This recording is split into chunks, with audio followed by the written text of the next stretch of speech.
एक नगर में टैक्सी के भाड़े में एक नियत भाड़े के अतिरिक्त चली गई दूरी पर भाड़ा सम्मिलित किया जाता है। 10 किलोमीटर दूरी के लिए भाड़ा 105 रुपये है तथा 15 किलोमीटर के लिए भाड़ा 155 रुपये है। नियत भाड़ा तथा प्रति किलोमीटर का भाड़ा क्या होगा? एक व्यक्ति को 25 किलोमीटर यात्रा करने के लिए कितना भाड़ा देना होगा, ये हमें निकालना है। देखो, सबसे पहले तो हमें ये चीज़ निकालनी है। तो मैंने बोला था कि ऐसे क्वेश्चन में जो चीज़ हमें निकालनी होती है उसी को हम अपनी तरफ से कुछ मानते हैं। जैसे यहाँ पे स्टार्टिंग में दिया है, एक तो मुझे नियत भाड़ा निकालना है और एक प्रति किलोमीटर का भाड़ा निकालना है। तो यहाँ पे मैं लिख दूंगा हल।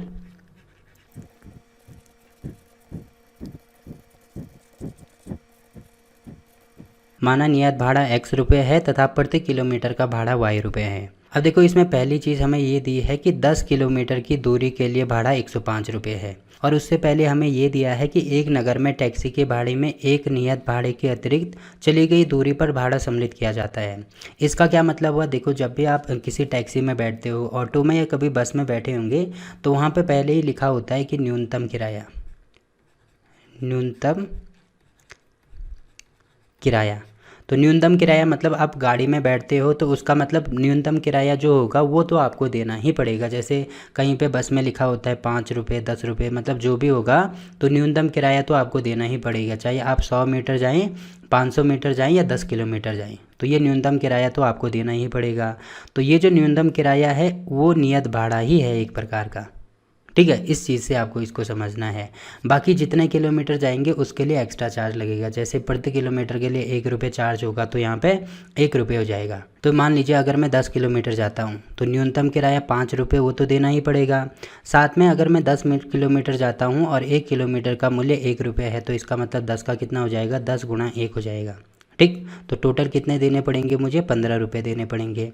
वैसे ही यहाँ पर भी हमें दिया है, तो नियत भाड़ा मैंने x रुपये माना है और प्रति किलोमीटर का जो और एक्स्ट्रा चार्जेस है वो मैंने y रुपये माना है। ठीक है, तो ये चीज़ आपको समझनी होगी। अब देखो, इसमें पहली चीज़ ये दी है कि 10 किलोमीटर दूरी के लिए भाड़ा 105 रुपये है। तो टोटल 10 किलोमीटर की दूरी कवर करने के लिए वो कितना दे रहा है? 105 रुपये दे रहा है। तो मैंने क्या बोला था? 10 किलोमीटर का मतलब इसमें नियत भाड़ा भी आएगा और जो भाड़ा हमने एक्स्ट्रा दिया वो भी आएगा। जो नियत भाड़ा है वो हमने x माना है तो यहाँ पे x हो जाएगा, प्लस में किलोमीटर कितना जाना है? 10 किलोमीटर जाना है तो यहाँ पे 10 हो जाएगा। अब देखो, प्रति किलोमीटर का भाड़ा यहाँ पे 1 रुपये दे रहे थे, बट यहाँ पे कितना हमने लिया है? y लिया है तो यहाँ पे y हो जाएगा। अब देखो, इसकी वैल्यू किसके बराबर हो जाएगी? टोटल 105 रुपये दे रहा है तो ये 105 रुपये के बराबर हो जाएगी। तो ये देखो, पहली इक्वेशन हमने बना दी। ठीक, और यही चीज़ हमें यहाँ पे लिखनी होगी। देखो, मैं थोड़ा इसको यहाँ से मिटा देता हूँ। तो यहाँ पे लिखेंगे हम प्रश्नानुसार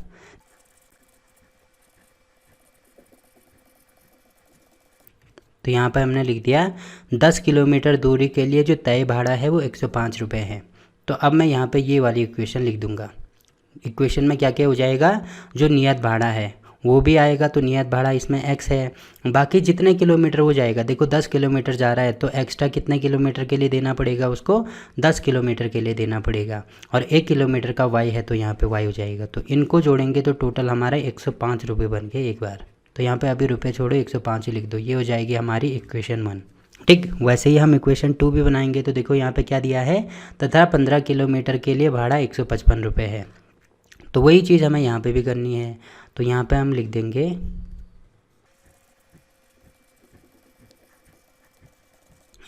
देंगे और 15 किलोमीटर दूरी के लिए तय भाड़ा 155 रुपये है। तो अब हम इक्वेशन बना देंगे। तो 15 किलोमीटर का मतलब उसमें जो नियत भाड़ा है वो भी आएगा और साथ में 15 किलोमीटर वो जा रहा है तो यहाँ पे 15 हो जाएगा। और 1 किलोमीटर के लिए y रुपये है तो यहाँ पे 15 को y से गुणा कर देंगे। टोटल कितने रुपए हो रहे हैं? 155 रुपये हो रहे हैं। तो ये 155 के बराबर हो जाएगा। ये हो जाएगी हमारी इक्वेशन 2। ठीक है, तो देखो, 2 इक्वेशन हमने बना दी। तो यहाँ से मैं अब x और y की वैल्यू निकाल सकता हूँ। तो प्रतिस्थापन विधि से निकालनी है। तो यहाँ पे अगर मैं x की वैल्यू निकालता हूँ तो x की वैल्यू निकाल के यहाँ पे रख दो। तो यहाँ पे मैं लिख दूंगा x बराबर क्या हो जाएगा? इसको इधर लेके आओ, क्योंकि x की वैल्यू निकालनी है तो x को एक साइड में सेपरेट कर देते हैं। तो यहाँ पे हो जाएगा 155 माइनस 15y। तो अब यहाँ पे लिखेंगे x का मान समीकरण 1 में रखने पर। तो समीकरण 1 क्या है हमारे पास? x प्लस 10y बराबर 105। तो यहाँ पे x प्लस 10y बराबर 105 में लिख देता हूँ। तो यहाँ पे देखो, x की वैल्यू अगर मैं रखता हूँ तो ये हो जाएगा 155 माइनस 15y प्लस में 10y बराबर हो जाएगा 105 के। तो जो चर पद है उनको अलग सॉल्व करो, जो अचर पद है उनको अलग सॉल्व करो। तो यहाँ पे इसमें से ये माइनस करेंगे, ये होगा -5y बराबर ये होगा 105। इसको इधर लेके आएंगे तो यहाँ पे प्लस है तो यहाँ आके माइनस होगा, तो ये हो जाएगा 50। ठीक है, माइनस में हो जाएगा 50 क्योंकि बड़ा वाला साइन यहाँ पे है। तो ये होगा -y। तो अब देखो माइनस से माइनस कैंसिल, 5 से इसको काटेंगे, यहाँ पे होगा 10। तो y की वैल्यू हमने निकाल दी 10। ठीक है, अब देखो y की वैल्यू हमने निकाल दी, तो x की वैल्यू में क्या करूँगा, समीकरण 1 में ही रख दो। ये वाली है समीकरण 1, तो यहाँ पर लिख देंगे y का मान समीकरण 1 में रखने पर। तो समीकरण 1 है हमारे पास x प्लस 10y बराबर 105।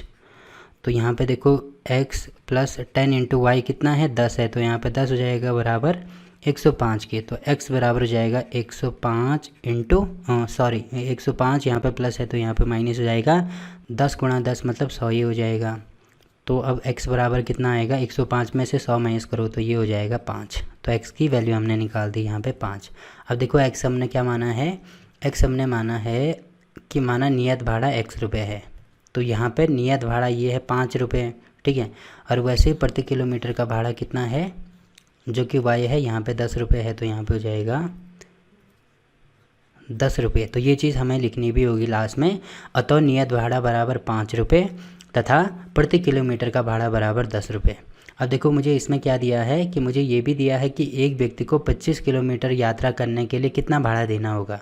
तो 25 किलोमीटर की यात्रा करनी है तो एक तो आएगा नियत भाड़ा, ठीक है, प्लस में क्या आएगा, 25 किलोमीटर टोटल जाना है, और एक कौन सा भाड़ा आएगा, प्रति किलोमीटर का भाड़ा। तो यहाँ पे मैं प्रति किलोमीटर लिख देता हूँ लास्ट में, नीचे सबसे नीचे आपको ये चीज़ लिखनी होगी। ठीक है, अभी मैं यहाँ पे इसको लिख रहा हूँ।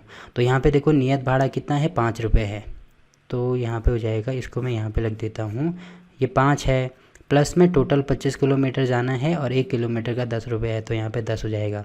अब देखो इसको सॉल्व करो, कितना हो जाएगा, ये हो जाएगा 5 प्लस 25 गुणा 10 मतलब 250, तो ये हो जाएगा 255 रुपये। तो 255 रुपये हमारा आंसर हो जाएगा।